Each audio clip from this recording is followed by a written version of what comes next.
Keeping Magic's metagames healthy is a tricky balancing act. For every ingenious design that pushes the game forward, there are other cards that go too far, breaking formats and making games miserable. Usually it takes many months or even years before Wizards decide a card has crossed the line and deserves the ban hammer. But every so often a design is so warped, so blatantly unhealthy, that the axe falls almost immediately. These are the stories of Magic's fastest bannings. Just a note, for the sake of simplicity, I will exclude digital-only formats from this list, as they often have weird dynamics at play. I'll also exclude bannings from Block Constructed, because Block Constructed has a shorter lifespan, meaning its bannings will inherently tend to be faster than other formats. With that out of the way, let's dive in. Number 23, Beacon of Immortality, banned in Commander after about 122 days. Back in 2004, the white beacon found itself struck from Commander roughly 122 days after it first appeared. It would sit on the sidelines until being reinstated in 2007. Looking at it now, the card feels almost tame, a reminder of how wildly different the format's balance looked 2 decades ago. The simple act of doubling someone's life total was once seen as a devastatingly unfair advantage, even if today it barely raises an eyebrow. Number 22, Skullclamp, banned in Standard after 116 days. When equipment first showed up in Magic, Wizards had no real grasp of how to balance it, and Skullclamp is the perfect example of that early misstep. The card went through last-minute tweaks during design, its equip cost got lowered, and the -1 toughness clause was slapped on as if it were a drawback. That supposed downside is what truly made the card broken. In decks packed with small creatures, Skullclamp effectively became pay 1 mana, sacrifice a creature, draw 2 cards. Make matters worse, the top decks of the time, like Goblins and Affinity, were already powerful, and this only supercharged them. By June 1st, 2004, the card was banned out of both Mirrodin Block Constructed and Standard, and Legacy would follow later that year.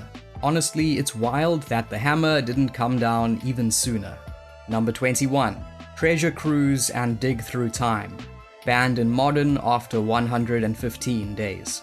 For a brief window, Treasure Cruise and Dig Through Time completely reshaped Modern. Blue-red Delver decks, already dangerous thanks to cheap threats, burn, and counterspells, became overwhelming once they added these card draw engines. Variants packing even more burn, or Jeskai Ascendancy combo builds, also thrived. The problem was less about one deck dominating, and more about the format's diversity vanishing. These spells pushed countless other archetypes out of contention.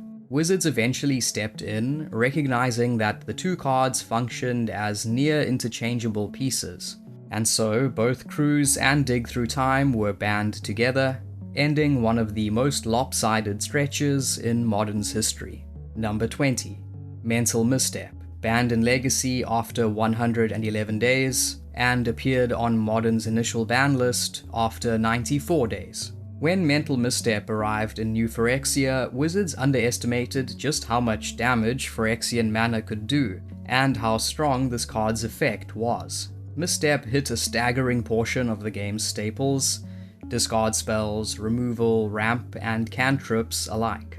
Because it could be cast for 2 life instead of blue mana, the card was essentially colorless and effectively free, which meant any deck could load up on 4 copies. The result was a warped environment where games often boiled down to which player drew more missteps in the opening turns. It was banned in Legacy after just 111 days, and when Modern debuted in 2011, it didn't even get a chance. Misstep was placed straight on the inaugural ban list, a mere 94 days after its printing.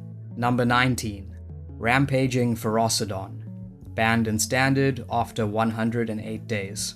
When Wizards swung the ban hammer in late 2017, Rampaging Ferocidon was one of the more surprising casualties. Many Ramunap Red lists didn't even run the full copies, yet the card's presence had quietly shifted the metagame in the deck's favor.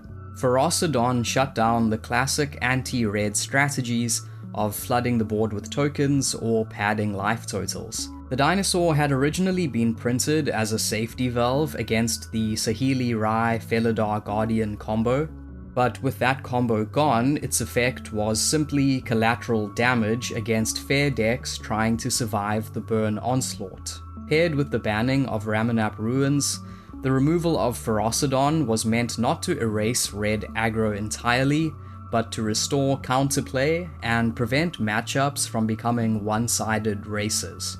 Number 18. Smuggler's Copter, banned in Standard after 101 days. With Kaladesh, Wizards wanted vehicles to make an immediate splash, but Smuggler's Copter did more than that. It completely took over. For just 2 mana, you got a 3/3 flyer that looted on every attack or block, and with a crew cost of only 1, it was trivial to get airborne. Sorcery speed removal barely touched it, most sweepers couldn't catch it, and the discard synergies and artifact payoffs in the format only amplified its strength. The card was also colorless, which meant every deck could run it, and most did. Aggro surged, control evaporated, and the metagame grew painfully narrow. Wizards finally pulled the plug, just 101 days after release. Number 17. Felidar Guardian, banned in Standard after 92 days. At first glance, Felidar Guardian looked harmless, a 1/4 for 4 mana that simply blinked one of your permanents. But the moment Aether Revolt hit Standard, players discovered what Wizards had missed. Paired with Saheeli Rai, it formed a lightning-fast infinite combo. Saheeli's -2 created a copy of the Guardian, which in turn reset Saheeli, who could then make another copy, and so on until you flooded the board with hasty cats and ended the game on the spot. 2-card turn 4 combos are not supposed to exist in Standard, and Wizards later admitted that this one slipped through the cracks during design. Just 92 days after release, Felidar Guardian was banned from Standard, and years later it would meet the same fate in Pioneer. Number 16. Up the Beanstalk, banned in Modern after 87 days. Up the Beanstalk lasted 3 months in Modern before Wizards nixed it. Between evoke elementals and other undercosted threats, this enchantment drew piles of cards for almost no effort. Worse still, it replaced itself immediately, making it nearly impossible to answer profitably. Even with Fury leaving the format, Wizards decided that that wasn't enough to tame the Beanstalk, and the card got the axe. Number 15. Chatterstorm and Sojourner's Companion, banned in Pauper after 82 days. Most Storm cards are banned in Pauper, as they are simply too strong in that format, and Chatterstorm didn't take long to prove itself to be broken as well. The card became the centerpiece of a Storm deck that chained cheap rituals and cantrips until it could cast First Day of Class, suddenly flooding the battlefield with a lethal swarm of hasty squirrels. With Pauper's limited card pool, there were few reliable ways to disrupt the strategy, and the deck rapidly pushed out healthy competition. After Storm, Affinity stood as the powerhouse of the Pauper metagame at the time. The printing of Sojourner's Companion, essentially a second Myr Enforcer, gave the deck an unprecedented level of consistency. Paired with the new indestructible artifact Dual Lands, it erased much of the risk that usually comes with Affinity's explosive draws. The Companion lowered variance and doubled as a serviceable 4/4 body or a land finder, depending on the board. Affinity has always been one of Pauper's most enduring and popular strategies, but with Sojourner's Companion in the mix, it crossed the line from powerful to oppressive. Number 14. Cori-Steel Cutter, banned in Standard after 80 days. It didn't take long for Cori-Steel Cutter to push Standard off balance. The Izzet Prowess deck that centered on it was omnipresent, showing up at rates the format hadn't seen in years. Entire archetypes had to bend over backwards just to survive against it. Mono Red, for example, began jamming main deck copies of Magebane Lizard, a card that barely registered before Prowess rose to power. Cutter itself was the obvious culprit, both resilient and efficient, difficult to answer cleanly, and strong enough to leave value behind even when it was dealt with. It even managed to leave a mark on Modern, which speaks volumes about how pushed it was for Standard. With no realistic tools available to keep it in check, Wizards banned the card just 80 days after release, citing both the deck's suffocating dominance and the need to preserve some level of variety. What comes next for the format is uncertain, but Cutter's brief reign will be remembered as a prime example of a card that simply outclassed everything around it. Number 13. Nadu, Winged Wisdom, banned in Modern after 73 days. From the moment Nadu was previewed, players spotted the problem. Pairing it with Shuko or Outrider on core let you churn through your entire library with absurd ease. Early builds were clunky, sometimes treating Nadu as a value piece rather than a core engine, and for a while it wasn't clear if the deck was truly ban-worthy. That illusion ended at Pro Tour Modern Horizons 3. The pros tuned the list to perfection, cutting Thassa's Oracle and instead mastering an Endurance plus Springheart Nantuko loop that granted infinite mana, inevitability, and the ability to grind through virtually any obstacle. The deck dominated with a 59% win rate. Even afterwards, when online play exposed some of the loop's practical downsides, Nadu remained a fixture at the top of Magic Online events and RC queues. It was problematic both in terms of power and logistics. The deck's combo required endless repetitive actions, ballooning turn length and making tournaments miserable. Wizards concluded that banning support pieces like Shuko wouldn't solve the underlying headache. The problem was Nadu itself, a design mistake that was too resilient, too unfun, and too time-consuming. Number 12. Divine Intervention, banned after approximately 61 days. Divine Intervention is a weird card. For 8 mana, it didn't actually win the game, it forced it to end in a draw. That alone might sound clunky and harmless, but in practice it was a nightmare for organized play. If you won the first game of a match, you could simply aim to stall out every game after that with Divine Intervention, turning draws into effective match wins. Even in casual play, the card was unsatisfying, as it's unclear what a draw even means when you're simply playing for fun. Most people don't enjoy watching a game abruptly end with nobody winning, and seeing an opponent force a draw almost feels the same as losing. Released in June 1994, Divine Intervention was banned by August of that year, at the time becoming the fastest banned card ever, in part because it was so widely hated by players. Number 11. Fall from Favor, banned in Pauper after 55 days. When Fall from Favor entered Pauper, it immediately tipped the scales. Its Monarch mechanic made it a relentless card advantage engine.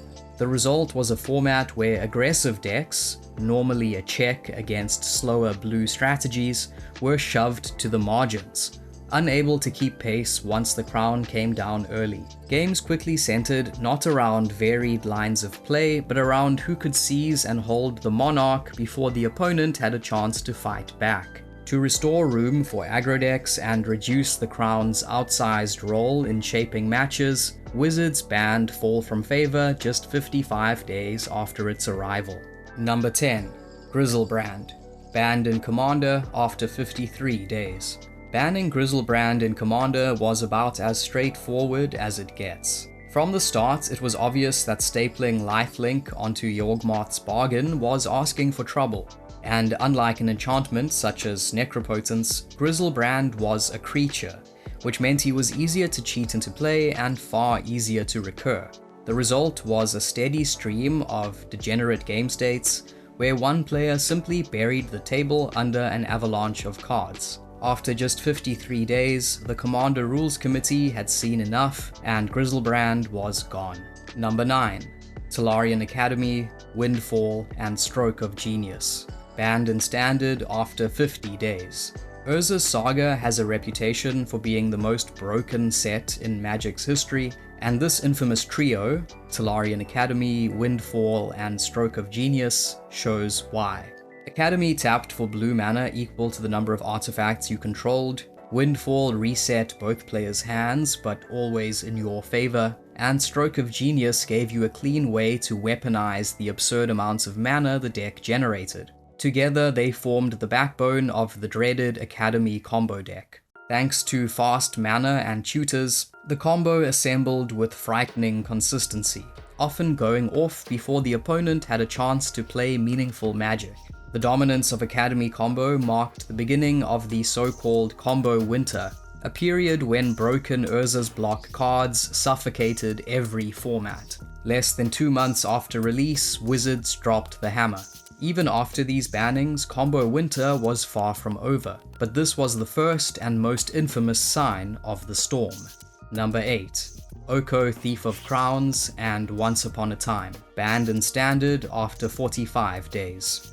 Throne of Eldraine contained 2 truly busted cards. Both were gone from Standard in just 45 days, and their reach extended far beyond. Oko was later banned in Pioneer, Modern, and even Legacy, while Once Upon a Time joined him on the ban list in multiple formats. Oko for many players is still the poster child for design mistakes. At 3 mana, he entered with 4 loyalty, made food for defense, and most importantly used his +1 to turn any artifact or creature into a blank 3/3 elk. That ability doubled as both offense and removal, upgrading your permanents while nullifying your opponent's best threats. Combined with Gilded Goose, which frequently let him come down on turn 2, Oko dominated Standard in unprecedented fashion, appearing in 70% of decks at a Mythic Championship. Once Upon a Time wasn't as flashy, but it was almost as format warping. Free spells have a long track record of being broken, and this one supercharged consistency by digging for lands or creatures at no cost if it was your first spell of the game. Most infamously, it gave Oko decks more reliable access to Gilded Goose, turbocharging the turn 2 Oko starts that defined the format. When Standard collapsed into green-based food decks, Wizards had little choice but to ban both cards after only a month and a half. Number 7. Underworld Breach, banned in Legacy after 45 days. Graveyard recursion has always skirted the edge of broken, with cards like Yawgmoth's Will and Past in Flames already earning bans or restrictions. Underworld Breach fit into the same mold but with a critical difference. Spells cast from the graveyard didn't exile themselves, meaning you could loop the same card endlessly as long as you had fodder to pay the escape cost. The supposed drawback of exiling 3 other cards quickly collapsed in Legacy, where the tools to abuse it were plentiful. Players discovered the perfect engine in Lion's Eye Diamond and Brain Freeze. The Diamond both generated mana and stocked the graveyard, while Brain Freeze milled more cards each time it resolved. From there, wins came easily, either by milling the opponent's deck entirely, or by escaping Thassa's Oracle for the instant kill. The combo was blisteringly fast, remarkably consistent, and completely overwhelming in tournaments. Just 45 days after release, Wizards banned Underworld Breach, cutting short one of the most explosive and shortest-lived combos Legacy had ever seen. In 2025, it would be axed from Modern as well. Number 6. Lurrus of the Dream Den and Zirda the Dawnwaker, banned in Legacy after 31 days. The companion mechanic has already been canonized as one of Magic's most disastrous experiments. The idea was simple. Build your deck to meet a quirky restriction, and in exchange you started each game with a guaranteed extra card. In practice, beginning the game with an 8th card in hand was absurdly powerful, and companions immediately overran every format from Standard to Vintage. The first real casualties were Lurrus of the Dream Den and Zirda the Dawnwaker. Lurrus's restriction, that all permanents in your deck cost 2 mana or less, barely functioned as a drawback in Legacy or Vintage, where most decks already leaned on cheap permanents. What it offered in return was obscene. Every turn you could replay something from your graveyard, generating endless value or fueling combos. Lurrus was so dominant that it was banned in Legacy just 31 days after release, and in an unprecedented move, Wizards banned it outright in Vintage rather than restricting it, since restricting it would have accomplished nothing. Zirda was narrower but no less broken in the right shell. Its requirement that every permanent have an activated ability limited its range, yet in Legacy it was perfect. Paired with Grim Monolith or Basalt Monolith, Zirda enabled infinite mana, and thanks to Companion, you always had one half of the combo in your opening hand. That reliability made it effectively a one-card combo deck, which quickly led to Zirda's banning in Legacy. Even after Lurrus and Zirda were gone, the Companion problem wasn't solved. Wizards eventually issued a sweeping errata, forcing players to pay 3 mana to move the Companion from the sideboard to their hand before casting it. That change curbed the mechanic, though even then, cards like Gigantha have since been banned in Modern. Number 6. Omnath, Locus of Creation, banned in Standard after 17 days. When Zendikar Rising dropped, Omnath was meant to be a flashy showcase for Landfall's return. Instead, it became one of the fastest bannings in Magic's history. For 1 mana of every color but black, you got a 4/4 that immediately drew you a card, and then started churning value with each land drop. 4 life gained on the first, 4 mana on the second, and 4 damage to every opponent and their planeswalkers on the third. With Fabled Passage, Escape to the Wilds, Beanstalk Giant, and Lucky Clover in the format, hitting multiple landfall triggers a turn was easy. Even when answered, Omnath had already replaced itself, leaving the opponent behind on resources. At the time, Standard was still reeling from Throne of Eldraine's broken adventure engine, and instead of offering relief, Omnath slotted neatly into those shells and made them even stronger. The results were undeniable. 4-color adventures with Omnath posted winning records against nearly every deck in the format, and at the Grand Finals, 23 of the 32 competitors registered Omnath lists. Faced with such overwhelming dominance, Wizards banned the card after a little more than 2 weeks.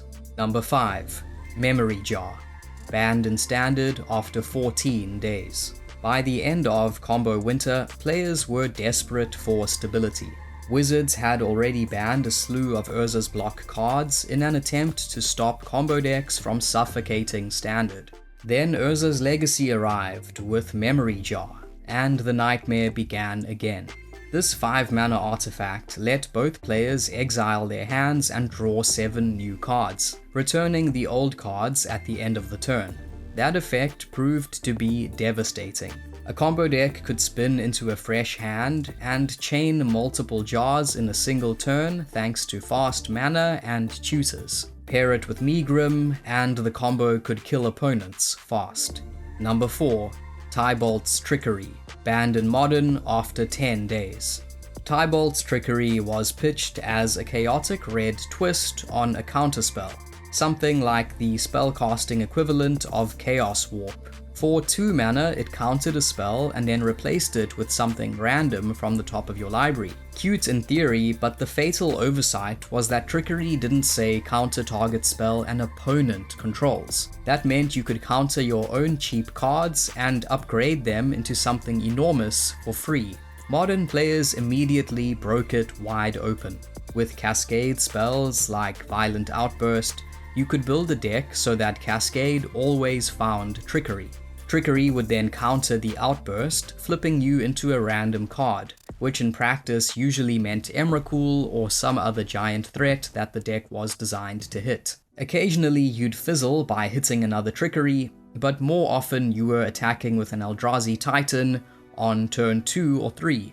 In the 10 short days between Kaldheim's release and the ban, multiple Trickery builds tore through Modern, producing games that weren't just unbalanced but deeply unfun. Wizards stepped in fast. They didn't believe Trickery decks were unbeatable, but they decided the format couldn't sustain a dice roll deck dominating the metagame. So after just 10 days, Tibalt's Trickery was banned, alongside a broader crackdown that included removing Simian Spirit Guide for enabling broken early plays, and tightening the Cascade rules to prevent similar abuses. Number 3. Mind's Desire, banned in Legacy after 6 days. Printed in Scourge in 2003, Mind's Desire lasted less than a week before being banned in Legacy and restricted in Vintage. In those formats, loaded with free mana from Black Lotus, the Moxen, and Dark Ritual, it was trivial to cast a flurry of cheap spells and then drop a Desire with a storm count in the double digits. Even countering the real spell didn't matter, since all the storm copies would still resolve.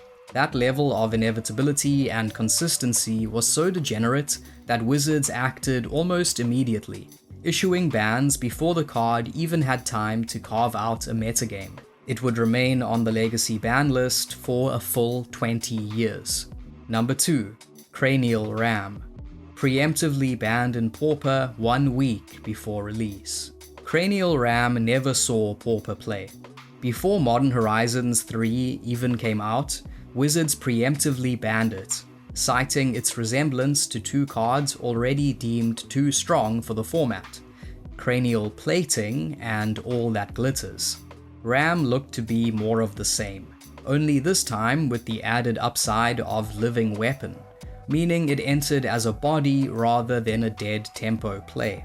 While Cranial Ram lacked Plating's instant speed equip trick and cost a little more to move around, the differences didn't matter that much. In Grixis Affinity, already one of the best decks in Pauper, it slotted right in, offering explosive power on turn 2 and overwhelming inevitability in the mid-game. Normally, Wizards avoids pre-bans, preferring to let cards prove themselves in play before making a call. But here, the evidence was too overwhelming, and the stakes were too high. Cranial Ram became a rare exception, a card struck from the format before it ever saw official play. Number 1. Lutri the Spellchaser, preemptively banned in Commander 14 days before release. No card in Magic's history has been banned faster than Lutri. This otter companion was pre-banned the very day it was previewed. Wizards knew the problem before release, but pushed ahead anyway, since the card and the companion mechanic were primarily designed for 60-card formats. The issue was obvious the moment the card was spoiled. Lutri's companion requirement, that every non-land card in your deck have a different name, is inherently satisfied in Commander, where singleton deck construction is already the rule. That meant every single Izzet deck would automatically start with Lutri as a free 8th card in hand, with no real deck building cost. The Commander Rules Committee didn't wait for that future to unfold. They banned Lutri on reveal, making it the speediest ban the game had ever seen. That's all for today. Until next time, thanks for watching. If you enjoyed this video, please like, subscribe, and consider joining my Patreon.